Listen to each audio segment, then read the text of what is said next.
Welcome back to Open Med School. In the last session, we have said about the rules of compensation in respiratory disorders. Today, I'll be discussing with the case examples. And Dr. Andrews, Professor of Medicine, consultant neurologist. So it's a history. A 65-year-old man with COPD, which is exacerbated, and patient is now drowsy. So, what do you consider from this?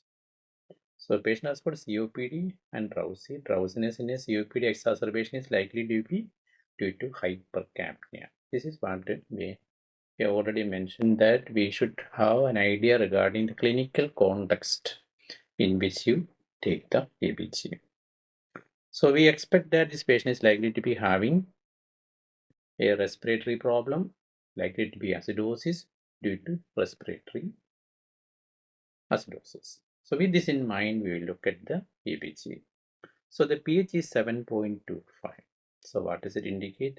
It is towards the acidotic side. It is acidic. Now we look at the PaCO₂. PaCO₂ is the reason it is 60. That is, if you take the normal as 40, 20 millimeters, the PaCO₂ is 20 millimeters mercury higher than the normal. So we can say this is acidosis, and of course primary disorder is respiratory. So in respiratory acidosis, what is the expected bicarb? That is what you are going to look for, the expected bicarb. This is by using the rule of, last time we have mentioned the rule of 1, 2, 4, 5. For acute respiratory disorders, each 10 millimeter rise, 10 millimeter mercury rise of PaCO₂ will lead on to increase of bicarbonate by 1 milliequivalent. That is the rule of 1. So here the bicarbonate, the normal we take it as 24. 24 plus the change is 20 milliequivalent. So it will be 2. We anticipate or expect the bicarbonate as 26. So now we look at what is the value here. The value is 26. So here we can say that this patient is having primary disorder is respiratory acidosis, acute respiratory acidosis, and it is compensated partially. Why you are telling is partially compensated? Because the pH is still in the acidotic range. So this is the first case. Now we go to the next case. Hope it is clear to you. So this is a 58-year-old obese woman. Is having hypoventilation. So what is the clinical setting? The clinical setting we consider there is a hypoventilation. So we expect the patient is again likely to be having a respiratory problem due to hypoventilation. Hypoventilation, carbon dioxide is not washed out. So what will happen? We expect hypercapnia. Is it an acute condition? No. This is a chronic problem. So now with this in mind, the clinical context, we look at the ABG. So what is ABG? pH is 7.34. What is the normal pH? Normal pH is 7.35 to 7.45. So it is little less. So it is towards the acidic. So now look at what is the reason. We can see that the PaCO₂ is 60. So it is consistent pH, and so you can say it is a respiratory acidosis. Is it an acute one or chronic one? In the clinical setting, the hypoventilating patient due to obesity is a chronic problem. So now what is the rule for the correction in or the expected value? The expected value we will calculate by the rule of, so what is the expected bicarbonate? This is a chronic problem. So chronic problem, again you take the rule 1, 2, 4, 5. 1 is for acute, 4 is for chronic. So every change of 10 millimeter mercury PaCO₂ will produce a rise of bicarbonate by 4. So here it is 60. 60 means if the normal is taken as 40, there is a 20 millimeter rise. So what will be the expected PaCO₂? Sorry, expected bicarbonate? It will be the normal is taken as 24 plus 2 into 4. So hope you understood from where you get the 4. For the chronic problem, each 10 millimeter rise will produce a rise in bicarbonate of 4. So here it is 20. So 2 into 4, 8. So what will be the expected will be 32 milliequivalents. So what is the bicarbonate here? The calculated or the measured bicarbonate is 32. So again now we can see that by interpreting with the 1, 2, 3, 4, 5 rule, you can see that the patient is having a compensated, partially compensated, because still the pH is little below the normal. So it is a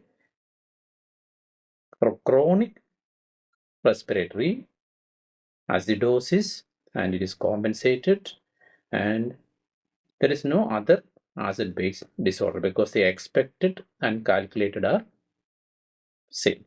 So one of the use of looking at the compensation is to see whether the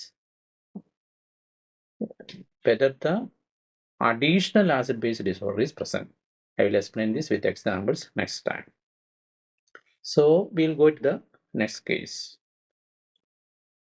So here it is a 25-year-old anxious female is hyperventilating. So what is the clinical context? In the clinical context, the hyperventilating is an acute problem. So clinically it is an acute. What we anticipate is the PaCO₂ will be washed out. So it is a hypocapnia, and we are expecting when the carbon dioxide is less, as expected, it is likely to be alkalosis, and it is a respiratory alkalosis. That is what is we are anticipating. So now with this in mind, we look at the pH. What is the pH? pH is 7.55. So it is well beyond the normal. Normal is again 7.35 to 7.45. So it is a patient has got a alkalosis, or the pH is alkalotic. So the pathological process is alkalosis. And what is the PaCO₂? The PaCO₂ is 30 as expected. So it is normal. We take it as 40. Here is 30. That is at least 10 milliequivalents, 10 millimeters of mercury. There is a fall in PaCO₂. So what is the anticipated or expected bicarbonate? When the PaCO₂ is less, there is likely that there is alkalosis. So here what we have to do is the body will try to decrease the bicarbonate. So how will be calculated? Again go by the 1, 2, 3, 4, 5 rule. So take the we will write down the 1, 2, 3, 4, 5 rule. For the alkalosis it is 2 and 5. In acute cases, every 10 millimeter reduction in PaCO₂ will produce a reduction of bicarbonate by 2.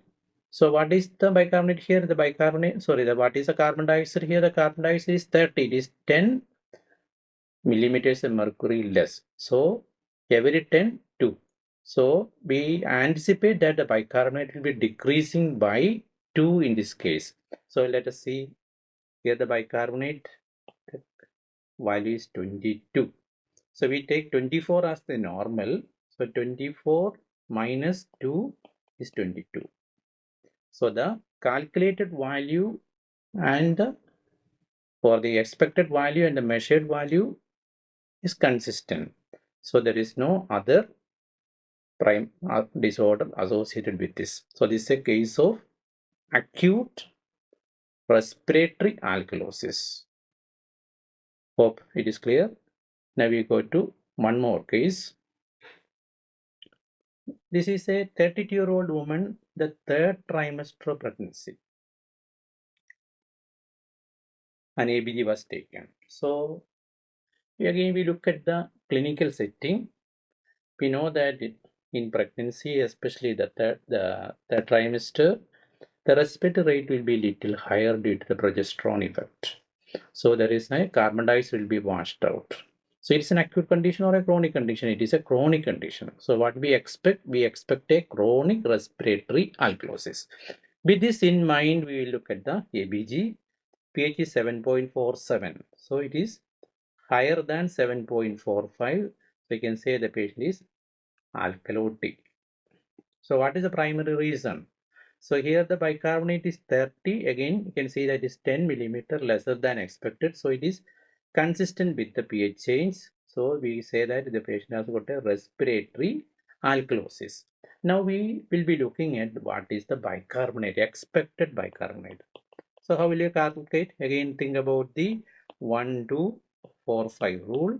So alkalosis, it is 2 and 5.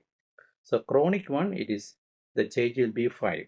So every 10 millimeters of mercury PaCO₂ reduction, the bicarbonate will also get reduced by 5. So here it is 10. The PaCO₂ has fallen by 10. From 40 it has become 30. So there is a change is 10 millimeters of mercury. So what is the expected reduction in bicarbonate? It is around 5 milliequivalents. So now you normally is taken as 24. 24 minus 5 is approximately calculate is a 19. So now we look at the ABG. What is the value we got? Value got is 19. So this is consistent with a chronic respiratory alkalosis getting compensated. Hope these calculations are clear. So today we have discussed about the respiratory disorders producing changes, secondary changes or compensatory changes in the bicarbonate level, and we have discussed this. In the next session, I will be discussing about the metabolic changes and the rules for metabolic changes.